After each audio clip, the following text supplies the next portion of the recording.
نحمد ونصلی علی رسولہ الکریم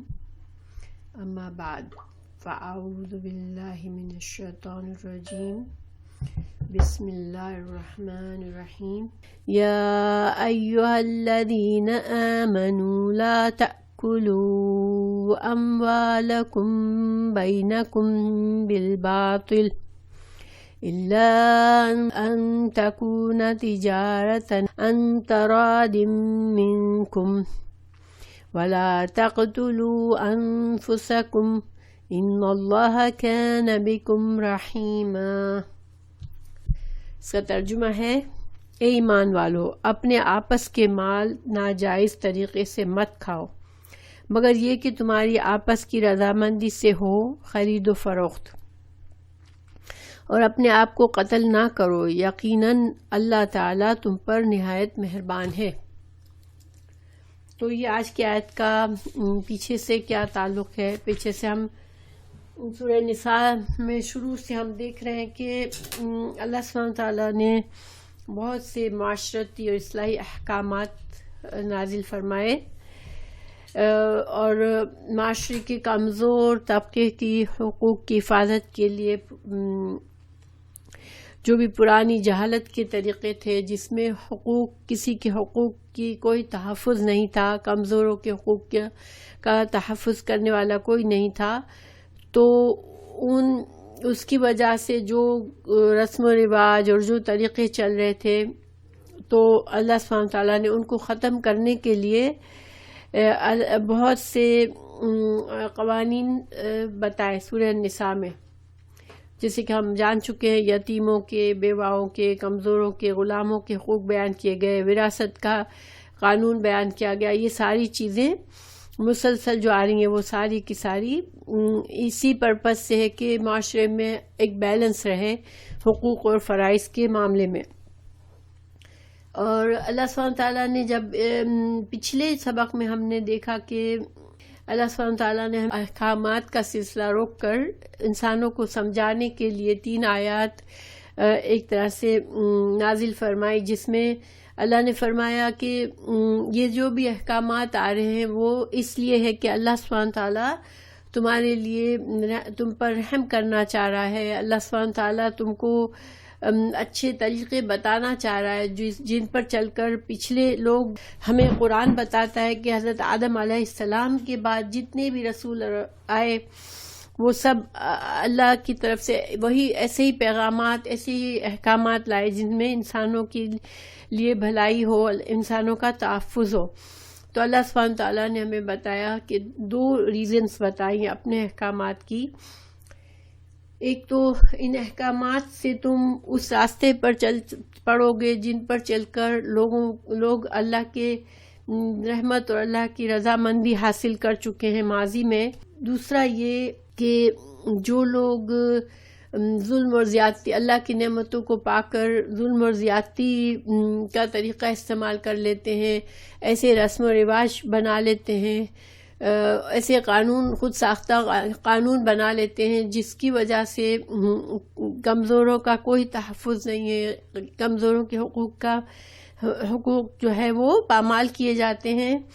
اور معاشرے میں برائیاں پھیلتی ہیں، فساد ہوتا ہے۔ تو اللہ سبحانہ تعالیٰ نے ایک ایسے لوگوں سے خبردار بھی کیا اور ایسے لوگوں کو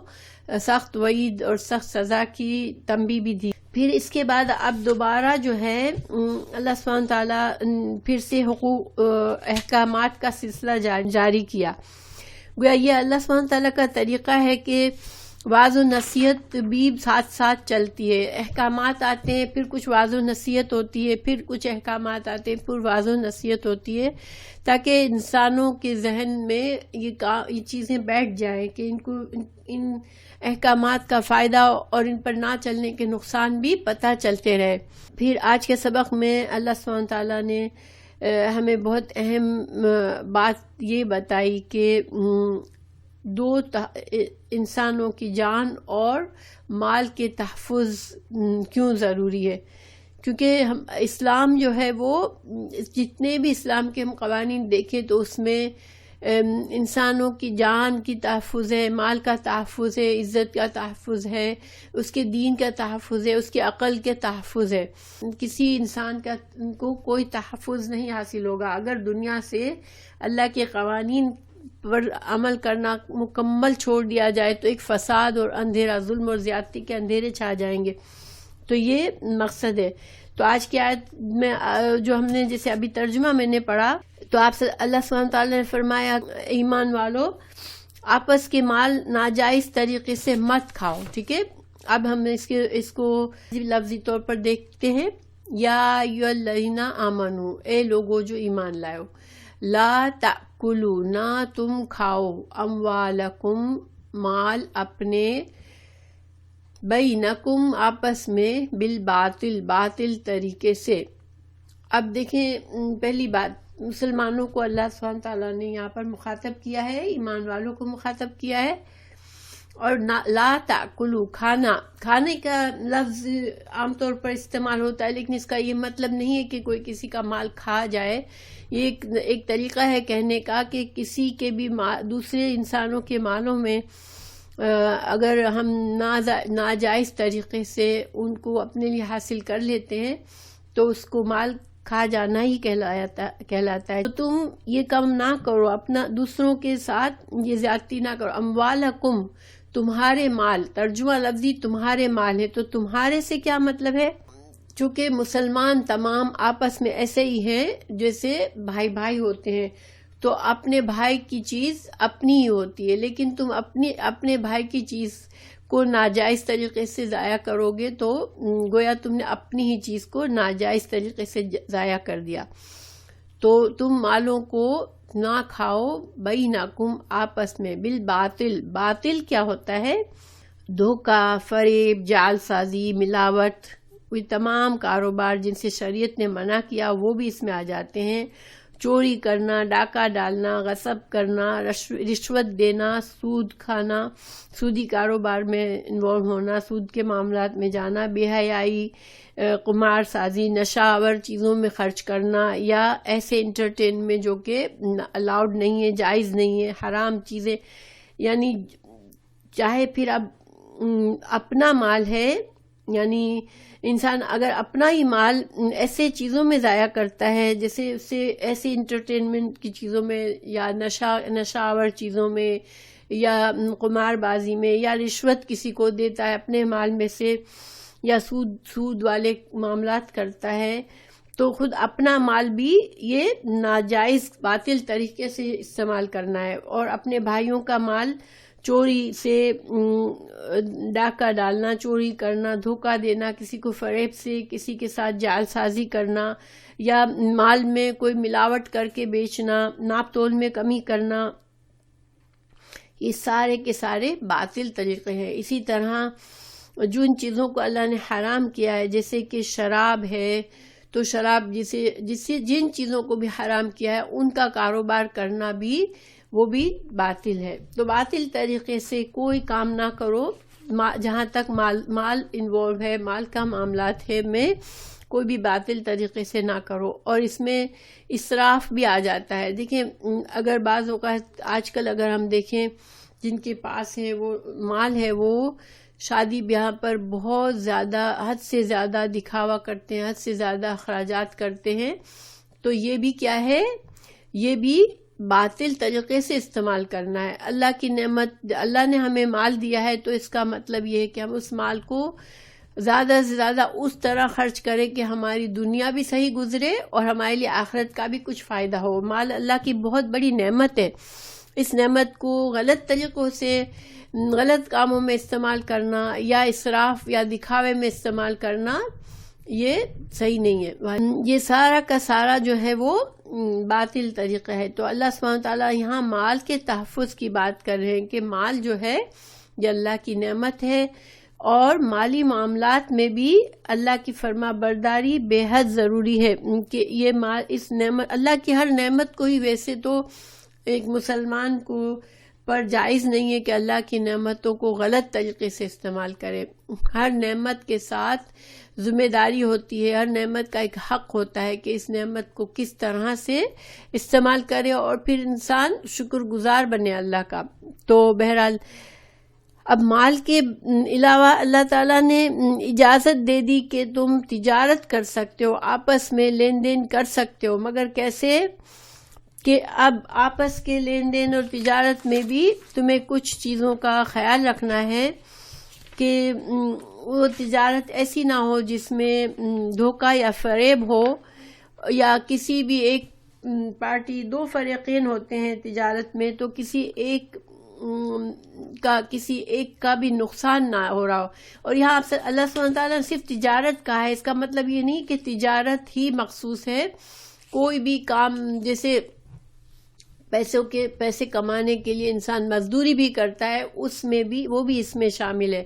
کہ مزدور پیسے پورے لے لیکن کام نہ کرے، یا مزدور محنت پوری کرے لیکن مالک اس کی تنخواہ پوری نہ دے. ملازمت کے ہر طرح کی ملازمت شامل ہے، تجارت شامل ہے، ایون لین دین، چیزوں کا لین دین بھی شامل ہے کہ ایک چیز دے کے دوسرے سے کچھ ہم لیتے ہیں، ہر چیز اس میں شامل ہے. تجارت کا لفظ استعمال کیا ہے کیونکہ ایک اشارہ اس سے یہ ملتا ہے کہ تجارت کے بارے میں حدیث ہے کہ تجارت جو ہے وہ یہ اچھا کام ہے، پسندیدہ کام ہے روزی کمانے کا. اسلام نے تجارت کو پسند کیا ہے. ایک آنیسٹ تجارت جو ہے وہ ایک اچھا ذریعہ ہے مال کمانے کا. تو لیکن آپس میں اب تجارت اور لین دین اور کاروبار اور ملازمت میں اس ہر چیز میں دو فریقین ہوتے ہیں. تو یا تو اس میں کسی ایک کا چھپا ہوا نقصان ہے، ٹھیک ہے، اور دوسرے اس کو معلوم نہیں ہے اس کا چھپا ہوا نقصان ہے، دوسرے کو پتا ہے کہ اس لین دین میں سامنے والے کا نقصان ہے مگر وہ اس کو احساس نہیں ہے، تب بھی وہ اگر کرتا ہے یہ تجارت تو یہ لین دین، یہ تجارت، یہ مزدوری، یہ کام یہ جائز نہیں ہے اس آیت کے تحت. اسی طرح جو ہے دھوکہ، پرپزلی انسان دھوکہ دیتا ہے، جھوٹ اور فریب سے غلط چیز دکھا کر غلط چیز کا سودا کرتا ہے، یا ایسی کوئی بھی چیز کرتا ہے، یا ناپنے میں کمی کر دیتا ہے، یا ایک ملازم اپنا پیسے تو پورا لیتا ہے لیکن کام نہیں کرتا، تو یہ بھی اس میں شامل ہے. اسی طرح تجارت جو ہے وہ کوئی حرام چیز کی تجارت نہ ہو، یہ کام ہو جس میں لین دین میں کوئی حرام چیز شامل نہ ہو، اس میں سودی کام نہ ہو، سودی معاملات نہ ہو. سود ہمیں اسلام میں حرام ہے. جب انسان سود پر کوئی چیز ادھار لیتا ہے تو وہ خود چل کر آتا ہے، لیکن دیکھا جائے تو اس میں اس کا نقصان ہوتا ہے. سود جو ہے وہ ایک نقصان دہ چیز ہے، انسان کو پتہ نہیں چلتا، سود بڑھتا چلا جاتا ہے اور انسان قرضے کے بوجھ سے کبھی نکل نہیں پاتا. تو چھپا ہوا نقصان بھی نہ ہو، ظاہر بھی نہ ہو، اور خوشی ہو، دونوں کے دل میں مطمئن ہو دونوں کے دل، اور کوئی اندر سے بظاہر مطمئن لگ رہا ہو لیکن اندر سے بھی اس کو پریشانی ہے، یہ اس چیز پہ راضی نہیں ہے اور دوسرے کو پتہ ہوتا ہے، تو یہ سارے طریقے غلط طریقے ہیں. ٹھیک ہے. تجارت، اور ایک حدیث ہے کہ جب دو انسان خرید و فروخت کرتے ہیں تو جب تک وہ ایک دوسرے کے ساتھ سامنے ہے، مال کی لین دین ہو گئی، پھر جب دونوں الگ ہو گئے ایک دوسرے سے، اپنے اپنے گھروں کو چلے گئے، اس وقت تک، الگ ہونے تک اختیار ہے کہ دونوں میں سے کوئی ایک اس سودے سے منع کر دے. ٹھیک ہے. بات چیت ہو گئی، طے ہو گئی، پھر ابھی اس دینے والے نے تم کو چیز دے دی، لینے والے نے پیسے دے دیے، لیکن پھر ابھی وہیں کھڑا ہوا ہے، اس نے کہا نہیں مجھے ابھی میں نے مائنڈ چینج کر دیا، مجھے نہیں چاہیے، تو وہ سودا اسلامی شریعت کے تحت وہ سودا کینسل کرنے کا اس کو حق ہے. ہاں وہ اپنے گھر چلا جاتا ہے تو پھر یہ اختیار نہیں رہتا. اس کے بارے میں صحیح حدیث ہے، صحیح بخاری اور مسلم میں، البیعان بالخیار ما لم یتفرقا، کہ دو باہم سودا کرنے والوں کو جب تک جدا نہ ہو جائے اختیار ہوتا ہے کہ سودے کو کینسل کر لے. یہ تو ساری چیزیں ہو گئی مال کے معاملے میں. اب ولا تقتلوا انفسکم، اب جو ہے تم نہ قتل کرو اپنے نفسوں کو. ٹھیک ہے. اب دوسرا حکم کہ نفس کو قتل کرنا. نفسکم اپنے نفس، یہاں بھی سیم طریقہ کہنے کا ہے جس طرح اموالکم کہا اسی طرح انفسکم کہا. تو یہ بھی یہاں پر بھی کم سے کیا مطلب ہے؟ تم اپنے آپ کو نہ مارو. تو اپنے آپ کو نہ مارو تو کچھ نے یہ بھی کہا کہ خودکشی مطلب ہے، لیکن خودکشی یہاں پر بظاہر خودکشی جو ہے وہ آ سکتا ہے، دور کا مطلب ہے. قریب کا مطلب انفسکم سے کیا ہے؟ تم کسی مسلمان جان کو نہ مارو. ویسے تو ناحق قتل کسی کافر کا بھی منع ہے اسلام میں، ٹھیک ہے، کسی کا بھی ناجائز قتل کسی انسان کا بھی منع ہے. لیکن اس میں یہ بھی آ جاتا ہے اپنی اولاد کو نہ مارو، تو اس میں ابورشن بھی آ جاتا ہے، اور جو اولاد کو قتل کر دیا کرتے تھے پہلے زمانے میں وہ بھی اس میں آ جاتا ہے. تو اپنی اولاد کو نہ قتل کرو، اور نہ ہی تم خود اپنے آپ کو قتل کرو، نہ ناحق کسی دوسرے انسان کو کی جان لو. تو یہ سارے اس میں آ جاتے ہیں. تو جان جو ہے انسان، اللہ تعالیٰ نے جان اور مال کی حرمت دونوں کی ایک ساتھ یہاں پہ رکھی. ایک ہی آیت میں جان کی بھی تحفظ بتایا اور مال کا بھی تحفظ بتایا. تو اس میں یہ حکمت ہے کہ دیکھیں زیادہ تر یہ جو مارنے قتل غارت تک معاملہ کب پہنچتا ہے؟ مال کی حرص میں، مال کی لالچ میں انسان کبھی کبھی اس حد تک آگے بڑھ جاتا ہے کہ وہ کسی کی جان بھی لے لیتا ہے. اس وجہ سے ان دونوں احکامات کی ان کو ساتھ ساتھ لایا گیا. ایک اور معنی اس کا یہ کیا گیا کہ انسان جب گناہ کی زندگی جیتا ہے تو وہ بھی اپنے آپ کو ہلاک کر رہا ہوتا ہے، ٹھیک ہے. یعنی گناہ پرپزلی گناہ کرتے رہنا ایسے ہی ہے جیسے تم اپنا قتل کر رہے ہو. کیوں؟ کیونکہ اللہ سبحانہ تعالیٰ نے واضح فرما دیا کہ جو انسان گناہوں سے باز نہیں آئے گا تو وہ پھر جہنم میں جائے گا. تو گویا انسان گناہ پر اصرار کرتا ہے تو وہ اپنی آپ کو ہلاک کر رہا ہوتا ہے، اپنے آپ کو ہلاکت میں ڈال رہا ہوتا ہے. تو اس وجہ سے اس میں یہ مطلب بھی آ گیا. تو تین مطلب آئے. لا تقتلوا انفسکم میں تم اپنے آپ کو نہ قتل کرو، تم کسی اور جان کو نہ قتل کرو، اور جان میں تمہاری اولاد بھی آ گئی کہ اولاد کو قتل نہ کرو، اور تم کسی اور مسلمان کو یا نان مسلم کو نہ قتل نہ کرو، یہ بھی آ گیا. اور تیسری بات یہ آ گئی کہ تم اپنے آپ کو گناہوں میں اتنا ملوث نہ کر دو کہ تم اپنے آپ کو ہلاک کر دو، آخرت تمہاری بالکل برباد کر دو. تو یہ بھی اس میں آ گیا، ٹھیک ہے. پھر ان اللہ، بے شک اللہ تعالی، کان ہے بکم رحیما، بے شک اللہ تعالیٰ تم پر رحم فرمانے والا ہے. اب اس آیت میں اس ٹکڑے کا کیا تعلق ہے؟ اللہ تعالیٰ نے فرمایا تم مال نہ کھاؤ باطل طریقے سے اور غلط طریقے سے کسی کی جان نہ لو. اب اللہ تعالیٰ فرما رہے کہ اللہ تم سے بہت مہربان ہے، اللہ تم پر بہت رحیم ہے. تو اس کا کیا حکمت ہے یہاں پر؟ تو دیکھیں اس میں دو معنی ہے اس کے. نمبر 1 معنی یہ ہے کہ اللہ سبحانہ تعالیٰ یہ جو تمہیں باتیں سمجھا رہا ہے، یہ تمہیں احکامات دے رہا ہے، تو یہ اللہ سبحانہ تعالیٰ کی رحمت ہے. اللہ تم پر رحیم ہے، اللہ تم بندوں کے ساتھ رحمت کا معاملہ کرتا ہے. اسی وجہ سے اللہ تم کو آپس میں بھی ایک دوسرے کو رحمت کے ساتھ جیسے رحماں بن کر رہو، تم ایک دوسرے پر بھی رحم کرو. تو کسی کے ساتھ اگر تم مالی یا جانی زیادتی کرتے ہو تو یہ رحم کے خلاف ہے. اس لیے اللہ تعالیٰ تمہیں سمجھا رہا ہے کہ دیکھو اللہ بھی تم پر رحیم اور رؤوف و رحیم ہے، اور تم آپس میں بندوں کو بھی اللہ یہی سکھاتا ہے، یہی چاہتا ہے کہ تم بھی آپس میں ایک دوسرے کے ساتھ رحم کا معاملہ کرو.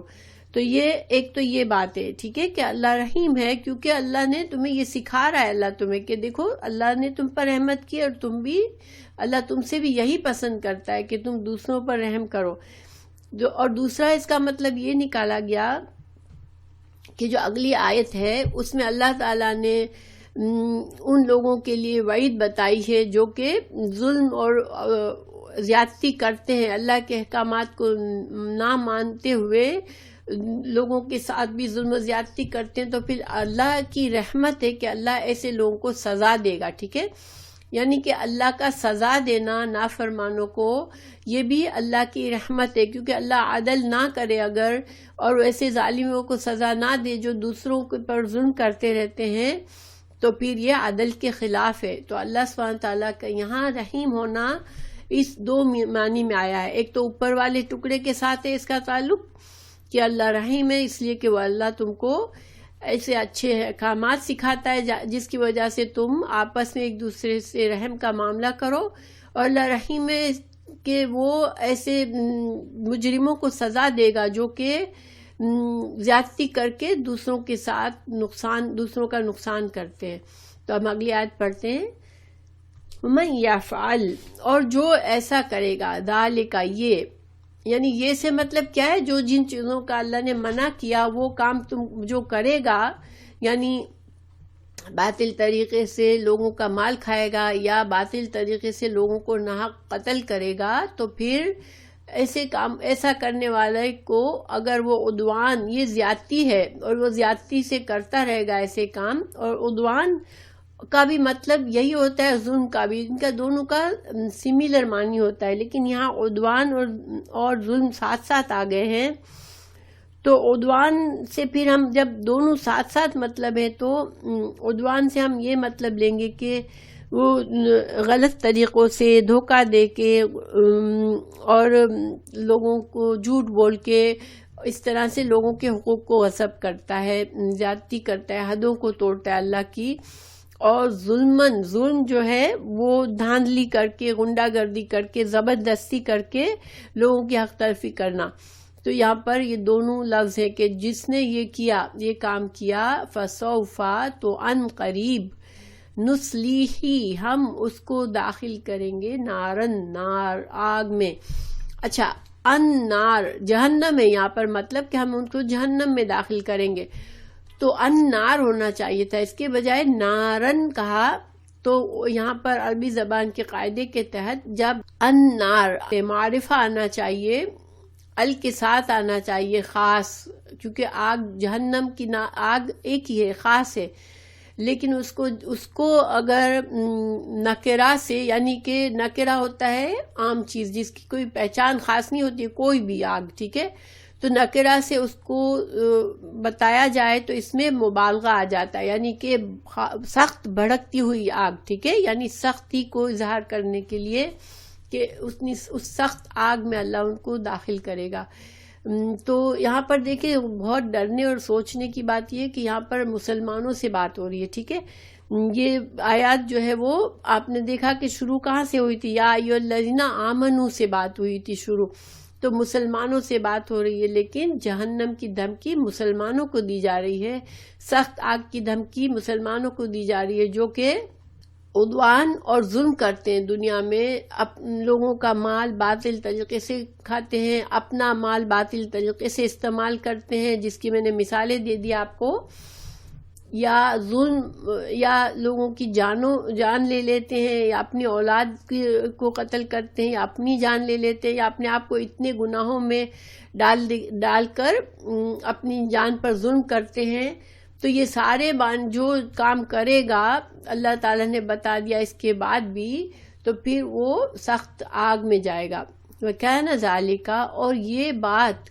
یعنی یہ آگ میں ڈالنا، علی اللہ، اللہ پر، یسیرن، بہت آسان ہے۔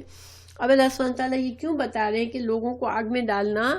ایسے لوگوں کو آگ میں ڈالنا اللہ کے لیے بہت آسان ہے؟ تو اس کا کیا مفہوم ہے؟ دیکھیں، انسان جب مسلمان ہوتا ہے تو ایک مسلمان کو یہ غلط فہمی ہو جاتی ہے کہ میں مسلمان ہوں تو میں تو جنت میں جاؤں گا، جس طرح سے یہودیوں کو یہ غلط فہمی تھی کہ لن تمسنا النار الا ایاما معدودہ، ہم کو تو پہلے تو بات یہ کہ اللہ آگ میں ڈالے گا نہیں، ہم دنیا میں کچھ بھی کر لیں کیونکہ ہم اس کے پسندیدہ بندے ہیں، ہم اس کے انبیاء کی اولاد سے ہیں۔ دوسری بات یہ کہ اگر ڈالے گا بھی تو صرف چند دن ڈال کے پھر جنت میں ڈال دے گا۔ اور چونکہ مسلمان بھی اسی طرح سوچتے ہیں آج کہ بس ہم مسلمان ہیں تو ہمیں جہنم سے ڈر لگتا ہی نہیں ہے، بالکل ہم سمجھتے ہیں اللہ رحیم ہے، اللہ تعالیٰ ہمیں معاف کرنے والا ہے۔ ہم دیکھیں اللہ رحیم بھی ہے، اللہ معاف کرنے والا بھی ہے، لیکن اگر کوئی ڈٹائی سے اللہ کی نافرمانی کرتا ہے، چاہے وہ سمجھتا ہے میں چھوٹے چھوٹے گناہ کرتی ہوں نا، یا میں چھوٹے چھوٹے گناہ کے کام کرتا ہوں تو اللہ تو مجھے معاف کر دے گا، میں تو مسلمان ہوں، تو یہ سوچ اچھی نہیں ہوتی ہے، کیونکہ یہ فیصلہ اللہ کے ہاتھ میں ہے کہ اللہ تعالیٰ کی نافرمانی کوئی ڈٹائی کے ساتھ کرے، اب اللہ تعالیٰ اس کو اپنی رحمت سے معاف کرے یا نہ کرے، ہم یہ نہیں سوچ سکتے، اور ہماری زندگی تو بس ایک بار کی ہے، ہمیں یہ نہیں کہا گیا کہ ہم ایسی لاپرواہی کریں اس معاملے میں۔ تو اللہ تعالیٰ فرما رہے ہیں کہ اس کو ہم آگ میں ڈال دیں گے، اور یہ بات ہمارے لیے آسان ہے، تم یہ مت سمجھو کہ اللہ تمہیں ڈھیل دے رہا ہے، اللہ تعالیٰ تمہیں پکڑ نہیں رہا ہے، یا تم مسلمان ہو تو تم بچ جاؤ گے، نہیں، اللہ تعالیٰ رحیم تو ہے مگر اللہ کا عدل بھی ہے، اور یہ اللہ کا عدل اور انصاف کا تقاضا ہے کہ جو لوگ دوسروں پر کے مال اور جان میں اپنا تصرف کرتے ہیں اور ظلم و زیادتی کرتے ہیں تو اللہ ان کو نہیں پھر چھوڑے گا، اللہ ان کو آسانی سے جہنم میں ڈال دے گا، اللہ ان کے بارے میں یہ تردد میں نہیں پڑے گا کہ میں اپنی رحمت سے ان کو بخش دوں۔ جب بندہ پرپزلی ڈٹائی کے ساتھ ایسے ظلم اور زیادتی کے کام کرے گا تو اس کے ساتھ اس کو جہنم میں ڈالنا اللہ کے لیے بہت آسان ہے، اللہ تعالیٰ کی رحمت بیچ میں نہیں آئے گی کہ نہیں اس کو جہنم میں نہ ڈالوں میں، تو یہ بہت ڈرنے والی بات ہے۔ اللہ سبحانہ تعالیٰ محفوظ رکھے، اور اللہ سبحانہ تعالیٰ ہمیں اپنے غلطیوں کی طرف نظر رکھنے والا بنائے کہ ہم چھوٹی سی بھی بات میں کسی کی حق تلفی نہ کریں۔ بعض اوقات انسان ایموشنلی کسی کی حق تلفی کر رہا ہوتا ہے، کسی کے ساتھ زیادتی کا رویہ کر رہا ہوتا ہے کہ وہ بندہ اندر سے گھٹ کر مجبور ہو جاتا ہے لیکن کچھ نہیں کر سکتا، تو یہ بھی عدوان اور زیادتی ہے، کسی بھی طریقے سے انسان کسی کو نقصان پہنچاتا ہے، یہ سارے غلط کام ہے، اور اللہ تعالیٰ کو ہر چیز کا علم ہے۔ پھر آگے ان اگر تجتنبوا، اب اللہ تعالیٰ پھر سمجھا رہے ہیں، دیکھیں ایک حکم آتا ہے پھر سمجھاتے ہیں، ایک حکم اس لیے کہ یہ بہت ہی اہم احکامات ہیں، اللہ تعالیٰ پھر سمجھا رہا ہے بندوں کو، اگر تجتنبوا تم کوشش کر کے بچ جاؤ، تجتنبوا میں اجتناب کرنا یہ محنت سے ہوتا ہے، ٹھیک ہے، انسان ایک تو بے خیالی میں بچ جاتا ہے کسی خطرے سے، نہیں، تجتنبوا کوشش سے، جد و جہد سے تم اگر بچ جاؤ کبائر، بڑے گناہوں سے، کبائر جو ہے وہ بڑے گناہوں کا مطلب ہے یہاں پر ما تنہونا، جن سے تم روکے جاتے ہو، جن سے شریعت تمہیں منع کر رہی ہے، تم ان بڑے بڑے کاموں سے، برے کاموں سے بچ جاتے ہو، کوشش کرتے ہو، جد و جہد کرتے ہو، لیکن اپنے آپ پر کنٹرول رکھتے ہو اور ایسے گناہوں سے بچتے ہو، تو ما تنہونا عنہ، جن گناہوں سے اللہ نے منع کیا ہے، نکفر، تو ہم دور کر دیں گے، عنکم، تم سے، سیئاتکم، تمہاری برائیاں، تمہاری جو چھوٹی چھوٹی برائیاں، انسان جو ہے کوئی بھی کامل نہیں ہے، ہم سب خطاؤں کے پتلے ہیں، اور ہم سے ہر وقت مسلسل خطا ہوتی رہتی ہے، مسلسل ہم سے نافرمانی کے کام ہو جاتے ہیں، ہمیں بہت سوچنا بھی نہیں پڑتا اور ہم سے گناہ ہو جاتے ہیں، تو ایسے گناہ جو تم عادتاً کر بیٹھے، تم سوچے سمجھے بغیر کر بیٹھے، چھوٹے چھوٹے گناہ کر بیٹھے،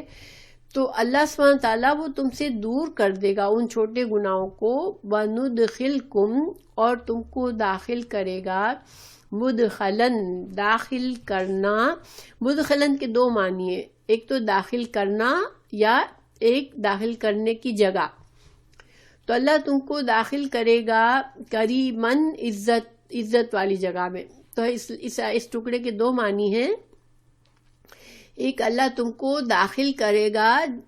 جنت میں عزت کے ساتھ، ٹھیک ہے، عزت والی جگہ میں داخل کرے گا، تو یہاں پر مدخلن سے مطلب ہو جائے گا جنت، ٹھیک ہے، اللہ تعالیٰ تمہیں جنت میں داخل کرے گا عزت کے ساتھ۔ دوسرا مطلب ہوگا اللہ تعالیٰ تم کو جنت کی خوبی بھی ساتھ بتا دی کہ وہ عزت والی جگہ میں داخل ہوں گے، تو بہرحال نتیجہ ایک ہی ہے کہ اللہ سبحانہ تعالیٰ اگر ایک انسان ان کوشش کرتا رہے کہ کبیرہ گناہوں سے بچے تو اللہ تعالیٰ اس کے چھوٹے گناہ معاف کرتا رہے گا اور اس کو جنت میں داخل کرے گا۔ اب کبیرہ گناہ کے بارے میں کافی باتیں ہیں، علماء نے اس پر کافی بحث کی ہے، تو ہم اس کو تھوڑا سا دیکھ لیتے ہیں کہ کبیرہ گناہ کیا ہے۔ دیکھیے، پہلی بات، سب سے بڑی بات تو یہ کہ ہر گناہ، ہر نافرمانی اللہ کی کبیرہ ہی ہوتی ہے، ٹھیک ہے؟ کیونکہ انسان جو ہے اللہ کے بندوں سے کیا مطالبہ ہے اللہ کا کہ وہ اللہ کے بندے بن کے رہے، اور بندہ کبھی بھی، بندہ غلام ہوتا ہے آقا کے، کبھی بھی نافرمانی نہیں کرتا۔ تو کوئی چھوٹا یا بڑا جو بھی اللہ تعالیٰ کا حکم ہے اس کو نہ ماننا، خاص طور سے، یعنی کہ پرپزلی نہ ماننا، چھوڑ دینا، مجھے نہیں کرنا، یہ میں یہ نہیں کروں گا، تو یہ کبیرہ گناہ ہے۔ ایک مسلمان عاجز بندہ ہوتا ہے، وہ اللہ کا تقوی کرتا ہے، ڈرتا رہتا ہے کہ میں کوئی ایسا کام نہ کر بیٹھوں کہ جس سے اللہ مجھ سے ناراض ہو، بس یہ رویہ ہونا چاہیے۔ تو ایک تو نمبر 1 سب سے بڑی بات یہ، ٹھیک ہے؟ لیکن علماء نے کچھ اور بھی باتیں کہی ہیں کہ دیکھیں، جن کاموں پر، جن اعمال پر قرآن میں سخت وعید آ گئی ہو، ٹھیک ہے، اللہ تعالیٰ نے دھمکایا ہو، ڈرایا ہو، جن کاموں کے لیے وہ کبیرہ گناہ ہوتے ہیں، جیسے کہ مثال کے طور پر پیچھے اللہ نے ایک دھمکی دی نا، ایک حکم بتایا، پھر نافرمانی کرنے والے کے لیے دھمکی دے دی کہ اس کو آگ میں ڈالا جائے گا۔ تو یہ کیا ہوا؟ اس قانون کے تحت اوپر کے جو 2 چیزیں بتائی گئی، 2 کام، وہ کیا ہے؟ کبیرہ گناہ ہے، ٹھیک ہے؟ دوسرا، اللہ کی فرض کی ہوئی عبادات، نماز، 5 نمازیں، روزہ اور زکوٰۃ کی، اگر انسان نصاب کو پہنچتا ہے تو زکوٰۃ، اور حج کے لیے وہ اس کے اوپر اگر حج واجب ہے، یعنی کہ حج کی شرائط پر وہ پورا اترتا ہے تو پھر حج کرنا، یہ سارے ان چیزوں کو ترک کر دینا، یعنی ان کے بارے میں پرواہ نہ کر دینا، ان کو چھوڑ دینا۔ نماز نہیں پڑھ رہے ہیں، کوئی وجہ نہیں ہے، نماز نہیں پڑھ رہے ہیں، بس چھوٹ گئی نماز، ہمیں کوئی فکر نہیں ہے، یا روزے کوئی ریزن نہیں ہے، شرعی کوئی عذر نہیں ہے، روزے چھوڑ دیے، تو یہ سارے کیا ہے؟ یہ کبیرہ گناہ ہے، ٹھیک ہے؟ اللہ کے کسی بھی فرض کی ہوئی عبادت کو چھوڑنا کبیرہ گناہ ہے۔ پھر تیسرے، ہر وہ کام جس کو حرام کیا گیا قرآن کے روح سے یا حدیث میں رسول اللہ صلی اللہ علیہ وسلم نے حرام بتایا، ان سب کو حرام سمجھنا، ان کو اپنے اوپر حلال نہ کر لینا۔ جیسے اگر انسان شراب پیتا ہے اور وہ اس کو کوئی اس کے اوپر غور نہیں کرتا تو وہ کیا ہے؟ وہ مسلسل حرام کام کر رہا ہے، تو یہ کبیرہ گناہ ہے۔ پھر صغیرہ گناہوں پر اصرار اور ہمیشگی کرنا، صحیح معنوں میں تو کوئی گناہ چھوٹا نہیں ہوتا، اللہ کی نافرمانی کا کوئی کام بھی چھوٹا نہیں ہوتا۔ کیا ہم زندگی میں ہم دیکھیں تو ہم بہت سے صغیرہ گناہ سمجھ کے کر رہے ہوتے ہیں، ٹھیک ہے؟ ہمیں بہت سے کاموں کا کرنے کو کہا گیا ہے مگر ہم نہیں کرتے، بہت سے کاموں سے بچنے کو لیے کہا ہے، ہم ان کو چھوٹا سمجھ کر چھوڑ دیتے ہیں، حالانکہ ہمیں علم ہوتا ہے کہ یہ صحیح نہیں ہے، ہم جو کریں صحیح نہیں ہے، لیکن ایسے چھوٹے چھوٹے کام کرتے رہنا، چھوٹا سمجھ کر گناہوں کو کرنا، اور پھر اس کے بارے میں کوئی فکر نہ کرنا، اس پر جمے رہنا، ہمیشہ رہنا، یہ کیا ہے؟ یہ کبیرہ گناہ ہے۔ کہ انسان اتنا بے حس ہے کہ اس کے اندر تقویٰ کی اتنی کمی ہے کہ اس کو ڈر نہیں لگتا، وہ مسلسل نافرمانی کر رہا ہے لیکن وہ اس کو کوئی زیادہ غور بھی نہیں کرتا، اس کے اوپر سوچتا بھی نہیں ہے، ٹھیک ہے؟ پھر کبیرہ گناہوں کی کچھ مثالیں ہیں: شرک کرنا، والدین کے ساتھ برا سلوک کرنا، جھوٹ بولنا، غیبت کرنا، چغلی کرنا، الزام تراشی کرنا، یہ سارے کیا ہے؟ یہ کبیرہ گناہ ہے۔ ویسے ہی جیسے اپنی نام سے ہی یہ چیزیں نہیں ہونی چاہیے ہمارے اندر، یہ سارے ڈیفینیٹلی کبیرہ گناہ ہے۔ اور جھوٹ کتنی آسانی سے بولا جاتا ہے، غیبت کتنی آسانی سے ہو جاتی ہے، چغلی کتنی آسانی سے ہو جاتی ہے، والدین کے ساتھ بہت سے لوگ زیادتی کر بیٹھتے ہیں، ان کو سوچتے بھی نہیں ہے اس کے اوپر، خود جوان ہوئے تو اب والدین کی ہر بات ان کو بری لگتی ہے اور والدین کو بیوقوف سمجھتے ہیں، والدین کی کسی حکم کی فرما برداری نہیں کرتے، یہ سارے کیا ہے؟ یہ کبیرہ گناہ ہے۔ پھر الزام لگانا کسی کے اوپر، یہ بھی ہم کتنی جلدی دوسروں کی بات کر لیتے ہیں نا، جیسے ہمیں کہیں سے اڑتی خبر آئی کسی کے بارے میں کہ فلاں نے یہ کر لیا یا فلاں نے وہ کیا، اب ہم بیٹھ کے سب تبصرے کر رہے ہوتے ہیں اور ہم سمجھتے ہیں ہمارا حق ہے کہ اب ہم اس کی باتیں کریں، اور ہم وہ الزام تراشی ہوتی ہے، کیونکہ ہمیں نہیں پتہ، ہم نے وہ ان کو غلط کام کرتے ہوئے دیکھا نہیں ہے، لیکن ہم اس کو بڑے مزے سے آگے بیان کر رہے ہوتے ہیں، یہ الزام تراشی میں آ جاتا ہے۔ یا پھر کبیرہ گناہ میں یہ بھی آ جاتا ہے کہ اللہ یا اللہ کے رسول صلی اللہ علیہ وسلم نے جس کام کے کرنے والے پر لعنت کی ہو، ٹھیک ہے، تو وہ بھی کبیرہ گناہ ہو جاتے ہیں۔ تو کبائر کی تفصیل میں علماء نے کافی باتیں کی ہیں، کتابیں لکھی ہیں اس کے بارے میں، اور علماء نے مختلف رائے پیش کی ہے۔ تو اس میں سے کچھ باتیں ایسی ہیں، دیکھیں کسی نے یہ کہا کہ سارے گناہ ہی کبیرہ ہوتے ہیں، جیسے کہ میں نے آپ کو بتایا کہ اللہ کی نافرمانی کا کوئی بھی کام کبیرہ گناہ ہے، انسان کو معلوم ہے یہ منع ہے اور وہ کرے، وہ کبیرہ گناہ ہے۔ پھر کسی نے یہ کہا کہ گناہ سارے بڑے ہوتے ہیں، لیکن کسی کو چھوٹا کسی کو بڑا اس لیے کہا جاتا ہے کمپیریٹیولی، جیسے مثال کے طور پر اگر ہم کہیں کہ شرک کے مقابلے میں زنا کرنا چھوٹا گناہ ہے، کیونکہ اب ہم شرک جو ہے وہ ظلم العظیم ہے، سب سے بڑا گناہ ہے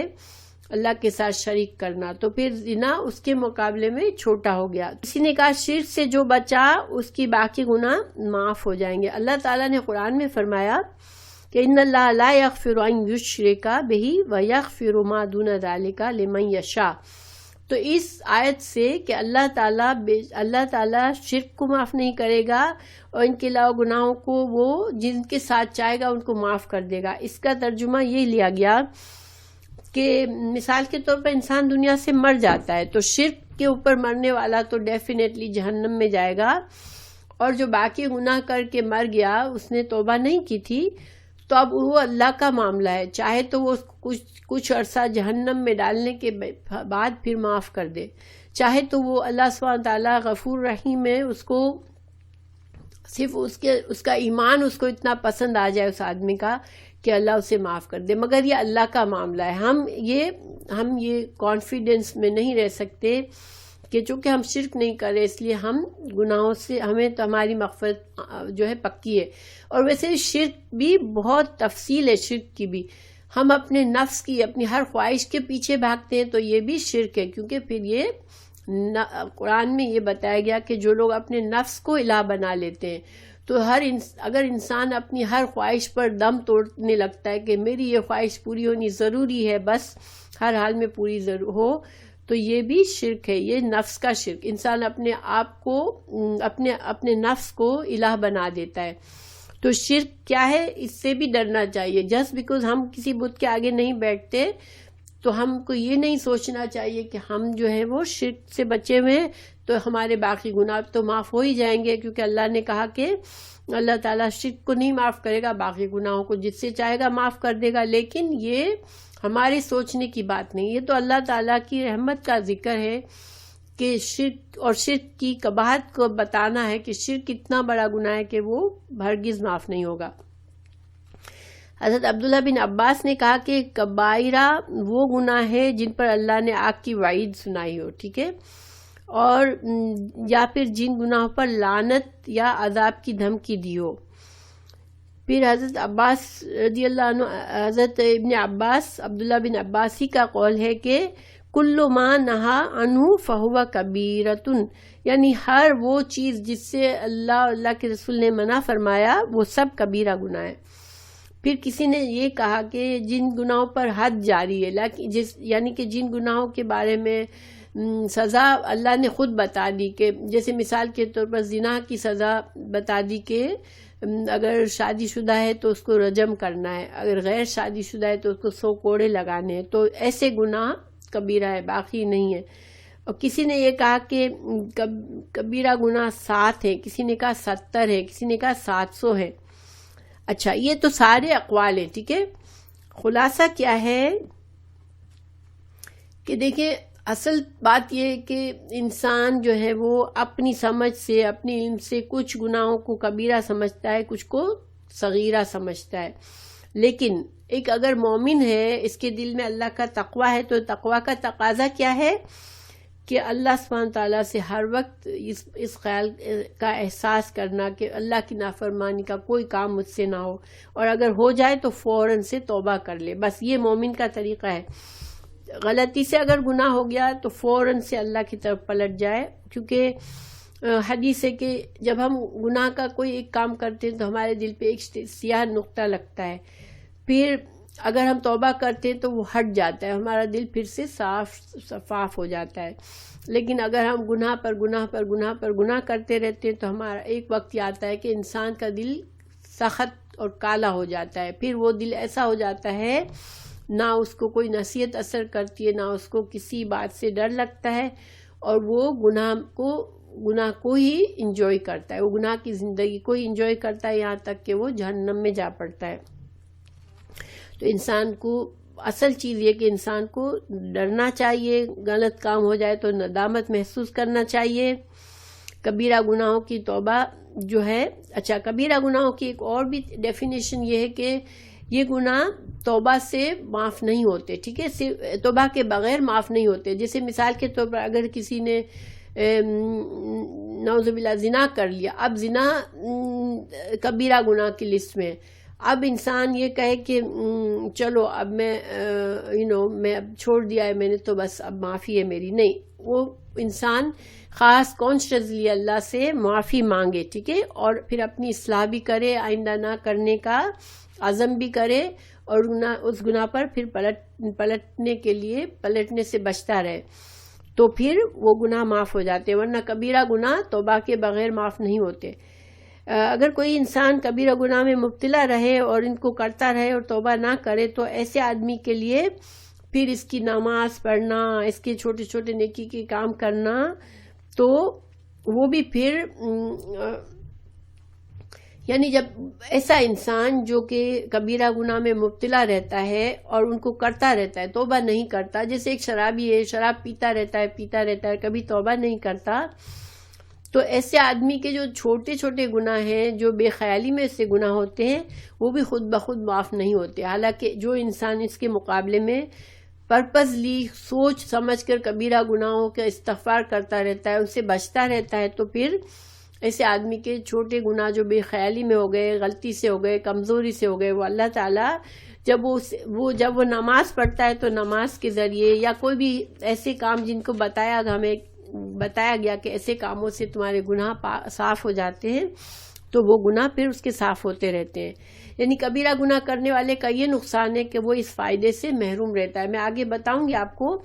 کہ وہ کون سے کام ہیں حدیث میں اور قرآن میں جن سے ہمارے چھوٹے گناہ جن کو ہمیں بے خیالی میں ہوتے رہتے ہیں وہ معاف ہوتے رہتے ہیں. ٹھیک ہے، صغیرہ گناہوں کے معافی کرنے والے اعمال. تو حدیث سے ہمیں پتہ چلتا ہے کہ جب ہم پانچوں نماز، فرض نمازیں اچھی طرح پڑھتے ہیں تو ایک نماز سے دوسری نماز تک کے چھوٹے چھوٹے گناہ ہم سے جو ہوتے رہتے ہیں وہ اللہ خود بخود معاف کر دیتا ہے، کیونکہ ہم نے کانشیسلی نماز پڑھی. لیکن جیسے کہ میں نے پہلے بتایا کہ اگر کوئی انسان کسی کبیرہ گناہ میں مبتلا ہے اور اس پر اصرار کیے ہوئے ہے، اس سے توبہ نہیں کر رہا، تو وہ یہ فائدہ اس کو یہ حاصل نہیں ہوتا. ٹھیک ہے. اچھا، دوسرا، سارے نیک اعمال، ایک رمضان کے پورے روزے رکھے اچھی طرح سے، تو پھر وہ دوسری رمضان تک اللہ تعالیٰ اس کے چھوٹے چھوٹے گناہ اس کے معاف کر دیتا ہے. تو جیسے مثال کے طور پر اس رمضان میں ہم نے پورے روزے رکھے تو لاسٹ رمضان کے بعد ہم نے جو چھوٹے گناہ کیے ہوں گے وہ سارے معاف ہو جاتے ہیں خود بخود بغیر معافی مانگے. اچھا، اسی طرح جتنے بھی صالح اعمال ہیں جن کو قرآن اور حدیث میں کہا گیا ہے، ان سب سے ہمارے گناہ مٹتے رہتے ہیں، کیونکہ ہمیں بتایا گیا کہ نیکیاں جو ہے وہ سیئات کو دور کرتی ہیں، تو ہماری نیکیاں ہمارے چھوٹے گناہوں کو دور کرتی رہتی ہیں. اس کے علاوہ اچھی طرح سے وضو کر کے انسان جب وضو کرتا ہے اچھی طرح سے، تو اور اس کے بعد وضو کے بعد دعا کرتا ہے، وضو کی جو مسنون دعا ہے، تو اس کے گناہ چھوٹے گناہ جڑ جاتے ہیں. اسی طرح وضو کرتا ہے اچھی طرح، پھر مسجد کی طرف چلتا ہے تو ہر قدم پر اس کے گناہ معاف ہو رہے ہوتے ہیں. اسی طرح جمعے کی نماز میں شریک ہوتا ہے تو ایک جمعے سے دوسری جمعے کی نماز تک اس کے گناہ معاف ہو جاتے ہیں. اسی طرح حج سے سارے گناہ معاف ہو جاتے ہیں. انسان ایسا ہو جاتا ہے جیسے ابھی پیدا ہوا ہے، مگر یہ مبرور حج کے تمام شرائط کے ساتھ پورا کرنے پر ہوتا ہے. اسی طرح عمرہ، ایک عمرے سے دوسرے عمرے تک سارے گناہ معاف ہو جاتے ہیں.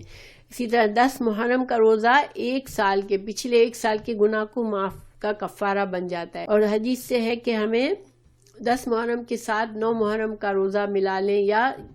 11 محرم کا روزہ ملا لیں تو انشاءاللہ یہ زیادہ فائدہ ہے ہمارے لیے، کیونکہ آپ صلی اللہ علیہ وسلم نے یہ فرمایا تھا کہ ہم آئندہ سال سے 9 محرم کا بھی رکھیں گے اور 10 کا بھی رکھیں گے.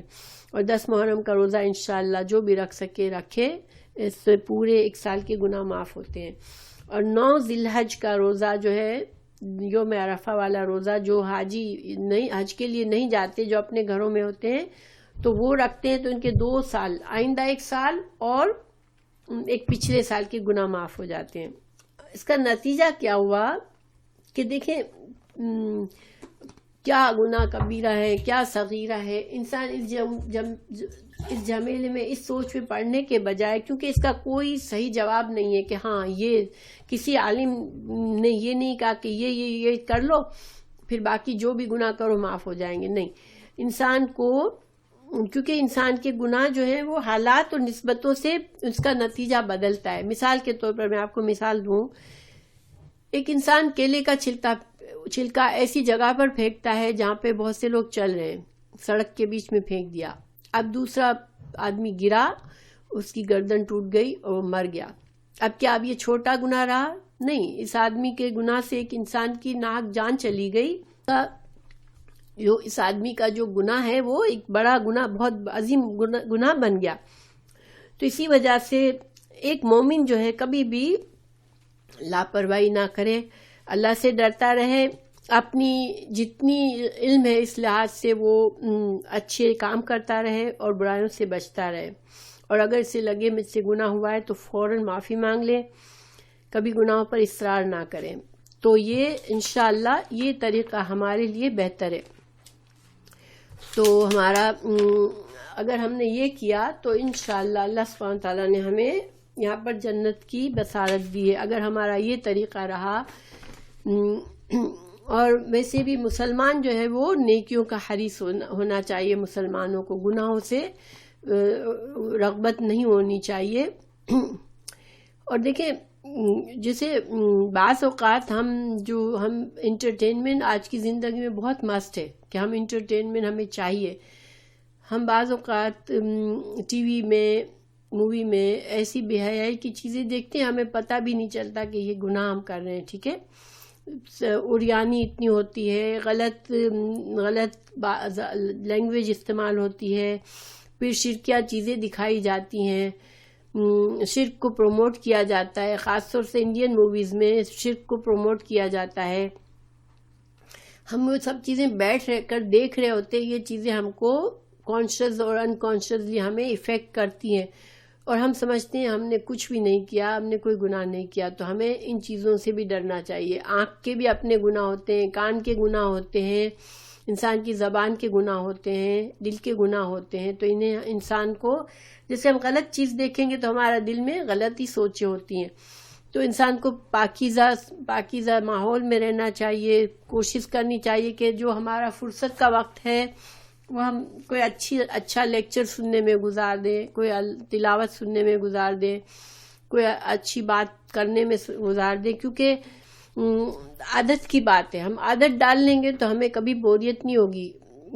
کہ ہمیں تو بوریت ہوتی ہے ہم کیا کریں، ہمیں انٹرٹینمنٹ چاہیے ہوتا ہے.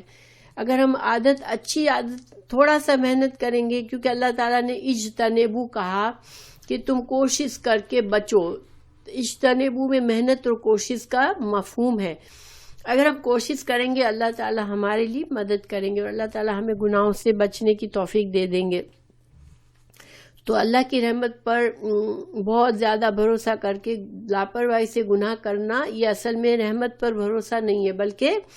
ایک طرح سے یہ اللہ کے ساتھ ڈٹائی کرنے والی بات ہے. کوئی بچہ اگر ماں بار بار سمجھاتی ہے مگر بچہ سوچتا ہے میری ماں ہے مجھے کیا کر لے گی، اور وہ غلط کام کرتا ہی رہتا ہے، تو ماں بھی ایک بار تنگ آ کے اسے چانٹا لگا دیتی ہے کہ یہ بچہ سمجھنے والا نہیں ہے۔ تو بہرحال انسان کو کانشیس رہنا چاہیے۔ دوسرے یہ کہ جب ہم کانشیسلی چھوٹی چھوٹی نیکیاں کرتے ہیں، ہماری نماز پڑھنے سے پہلے تھوڑا سا ہم ریلیکس ہو کے اپنی نماز کی طرف دھیان دیتے ہیں، اللہ کے بارے میں سوچتے ہیں، ہماری نماز بھی اچھی ہو جاتی ہے، اور ایسی نماز سے ہمارے گناہ بھی ہٹ جاتے ہیں، اور نیکیوں سے انسان کو اور نیکیوں کی توفیق بھی ملتی ہے۔